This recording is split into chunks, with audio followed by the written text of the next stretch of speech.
Hey guys, today I'm going to make a grilled cheese sandwich on my gas grill. So let's get queuing. I'm using white bread here. This is Bimbo bread. See the little Bimbo bear on there? So I have 2 pieces of Bimbo bread here. Now I like to put mayonnaise on the outside of the sandwich. A lot of people use butter, but I prefer mayonnaise because it spreads a little easier and I just like the flavor a little bit better. Now I have some Colby Jack cheese. These are little snack bars, so they're individually wrapped. So I have 2 of them here that I already opened up. So they work just right. 2 of these will fit on there just right.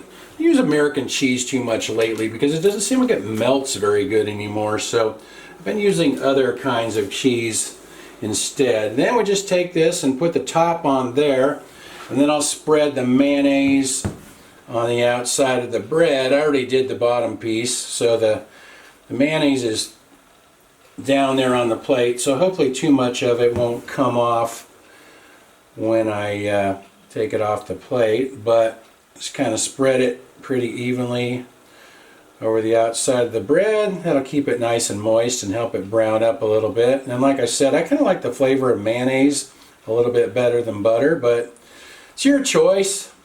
So anyway, let's go outside and get the grill lit. My grill's been warming up for about 5 minutes here, and I have it on low heat. This has cast iron grill grates, so this should work pretty well. Now you can use a frying pan if you wanted to. If you don't have a grill, do this in the house. But I'm just going to put it right on the grill grates, just like that. Like I said, low heat, and we'll let that go for a few minutes. Been a couple of minutes on that side, so let's see how we're doing here. This grill doesn't cook very well with the lid down up. You have to keep the lid down most of the time. So let's see here. That looks pretty good. Now what I'm going to do is just rotate it so that I'll get the grill marks that way.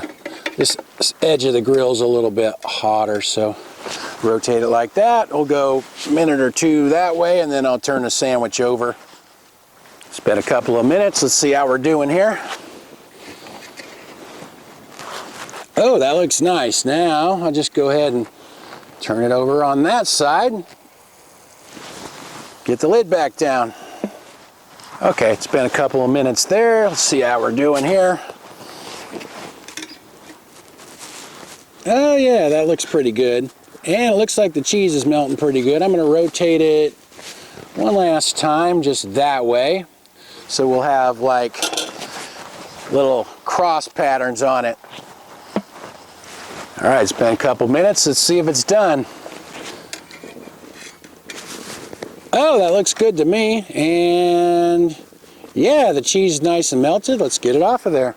I'm gonna cut this thing in half and we'll see, so you can see the inside better. Hopefully, if I don't smash it here. Oh well. There we go. Looks like the cheese melted pretty good. Let's try that out.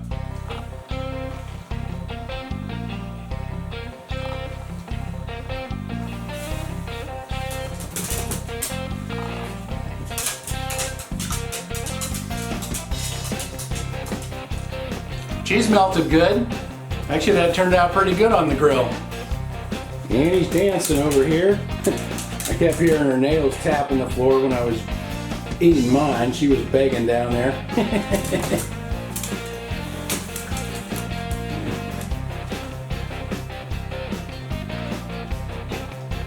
Well, she has to chew that a little bit.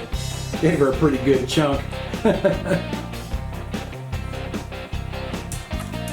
But she's back for more. That worked out good, cooking it right on the grill grates just like that. The power goes off a lot here, so I've been using that grill quite a bit. Been playing around with different things to cook on it. Anyway, I'll write everything in the description like usual. Thanks for watching. See you guys next time.